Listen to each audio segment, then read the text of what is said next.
Suncor Energy just posted record oil production and slashed their operating costs by $7 per barrel in 2024. To put this number into perspective, with the current competitive oil market, a company producing 500,000 barrels per day saves nearly 4 million per day with a $7 reduction. That's $1.2 billion annually.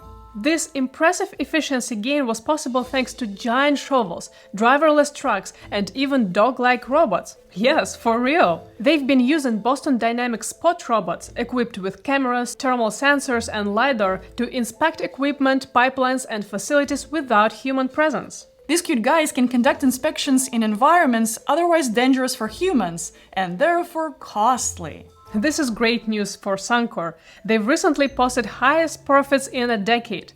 But why did our gas prices still hovered around 160 cents per liter in that period? If the subjects of our national pride, companies like Enbridge, Imperial Oil, and Canadian Natural Resources are posting record profits, why our energy costs only go up? And most importantly, what can we do about it?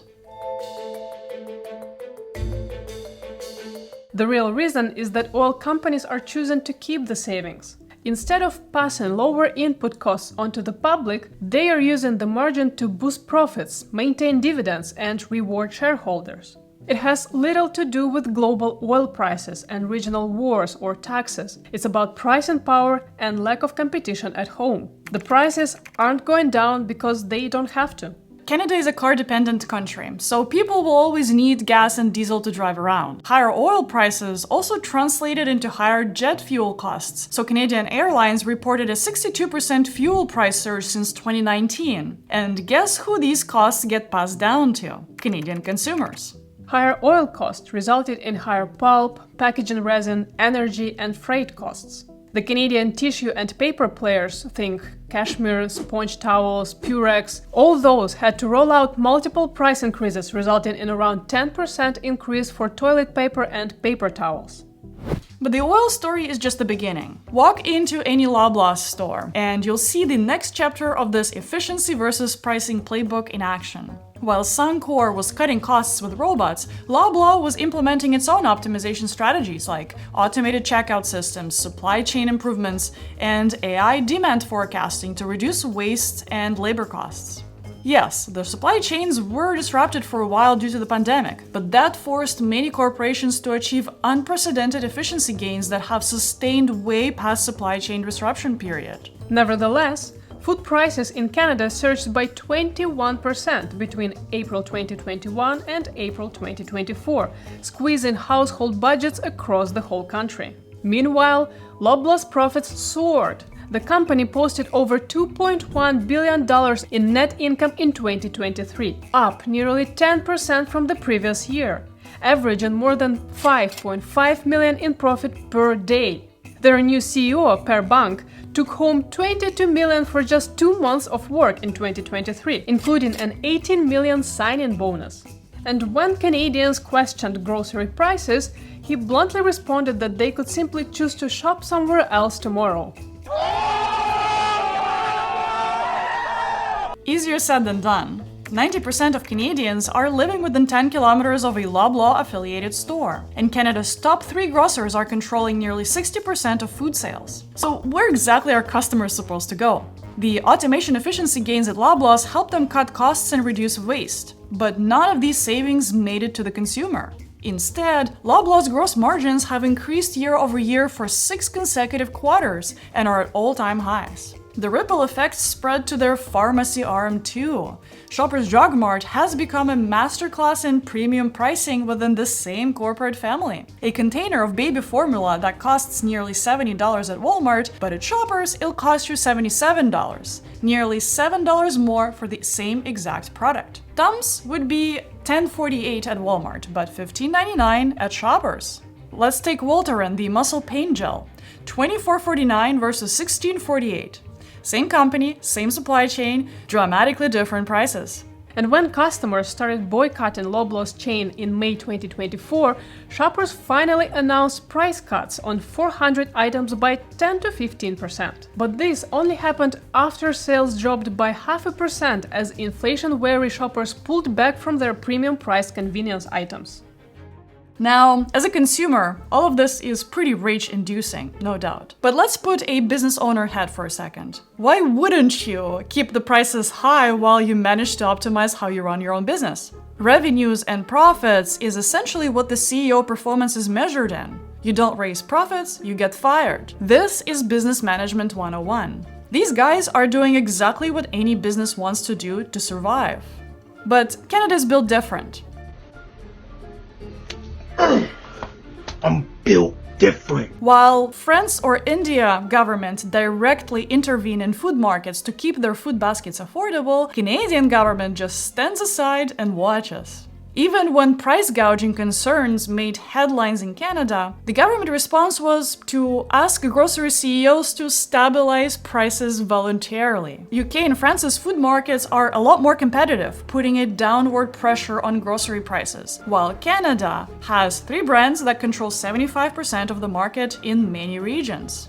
Canada could apply stronger measures, but it has had a weak political will for decades. And you know why? Because the big grocery chains routinely hire former government insiders. And even some of our country's most noble leaders have had ties or received donation money from the grocery monopolies. The telecommunications sector took a slightly different approach to this efficiency pricing disconnect. Instead of robots and automation, Rogers, Bell, and Telus perfected the art of contractual manipulation. They've invested billions in network improvements and 5G infrastructure, and that exponentially improved traffic while reducing operational costs massively. But instead of raising prices, they've chosen to lock customers into contracts that allow price increases during the agreement period.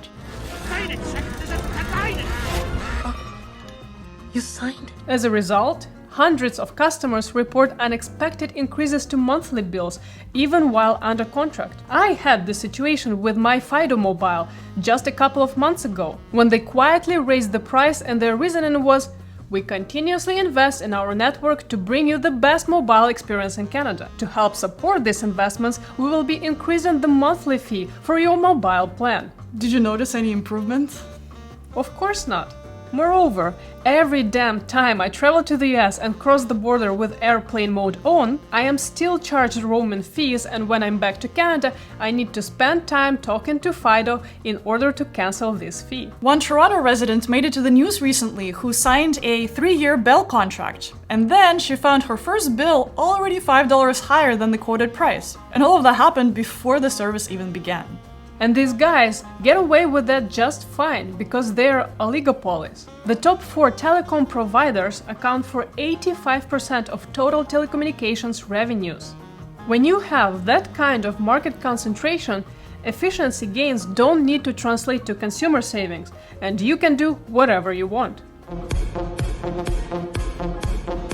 And this is where you're probably thinking, well, yes, but Canada is such a big country, of course it costs more to build the 5G towers and lay fiber across such a vast, sparsely populated land. Fair point, but here's the reality. Over 90% of Canada's population lives within 160 kilometers of the US border. That's a thin southern strip, and the infrastructure challenge isn't building towers in Nunavut. It's wiring Toronto, Montreal, Vancouver, and the rest of the densely populated corridor where the majority of Canadians live. And if that's not enough, look at the countries with similar geography and population densities, like the Nordic nations or even Russia, the largest country on Earth. They consistently deliver faster internet and cheaper self-service. Because they actually encourage competition, they invest strategically and don't let 3 giant telecoms control the price.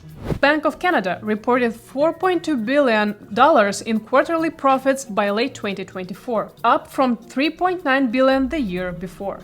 The efficiency here wasn't even an active effort, it was policy-based. Higher interest rates of the last few years meant bigger spreads between what banks pay depositors, which is very little, and the interest they charge borrowers, which is a lot. This is the closest we can get to the making money out of thin air on this list. The real estate sector developed perhaps the most sophisticated price gouging strategy of all. Starlight Investments, Canada's largest private landlord, which owns 70,000 multifamily homes, have gone through investigations with CBC and Globe and Mail with substantial evidence for above-guideline rent increases, without any substantial reasoning. Normally, you can justify a rent increase with renovation investments, but Starlight didn't even bother. They just hiked rent, and when tenants failed to pay, they evicted them. According to the CEO of Starlight, the money and the returns are made in the suites when the suites turn over.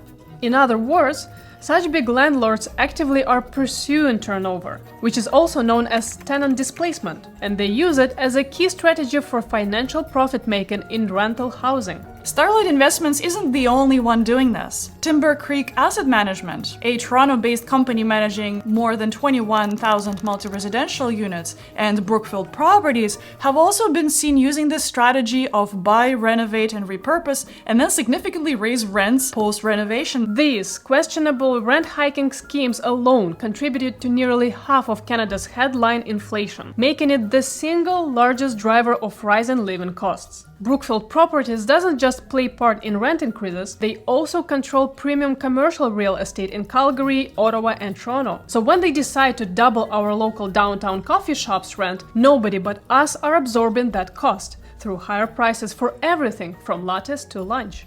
Here's what we're really dealing with: a coordinated system where efficiency gains flow upward to shareholders, while cost increases flow downward to consumers. All while the government has done absolutely nothing to address that. And the most favorite excuse is the liberal decade of waste. But the truth is that these oligopolies were unaddressed and at times encouraged for decades by both governments. When Starlight's CEO openly brags about making money through tenant displacement, when Suncor saves $1.2 billion annually but gas prices stay high, this isn't market failure, this is market design. And the human toll is measurable. Nearly half of Canadians can't keep up with daily expenses. Over 1/3 describe most days as financially stressful. 1 in 5 families expect to need food assistance in the next 6 months. All while corporate profits hit historic highs across every sector we've examined. So what now? What do we do with all of that? Start local,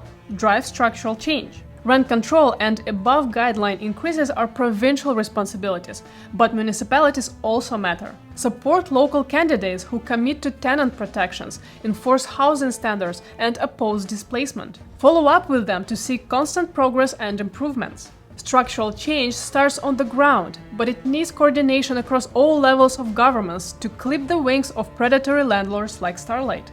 Make your purchasing power count strategically. Shop local mom-and-pop shops.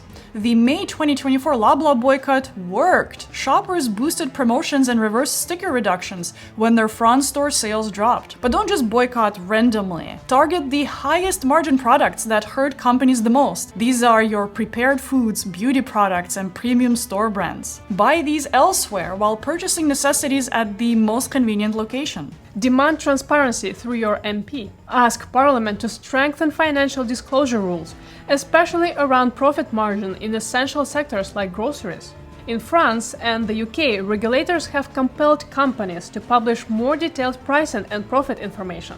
Canada can follow suit. Without visibility into how much grocers profit from food inflation, accountability is impossible. Support competitive alternatives wherever they exist. Use credit unions instead of big banks where you can. Choose smaller regional grocery chains. Support municipal broadband initiatives that challenge telecom monopolies. There aren't many, but we have projects in Allis, Alberta and in Stratford, Ontario. Every dollar flowing to competitive alternatives weakens oligopoly power. Push for structural reforms that actually work. Other countries have solved these problems already. France intervenes directly in food markets. European regulators break up telecommunications monopolies. Canada could implement windfall taxes on excess profits, force infrastructure sharing, or directly regulate essential service pricing. And above all, we must organize beyond individual action. Support advocacy groups like the Tenant Resource and Advisory Center in BC, pushing for grocery price regulation and tenant protections.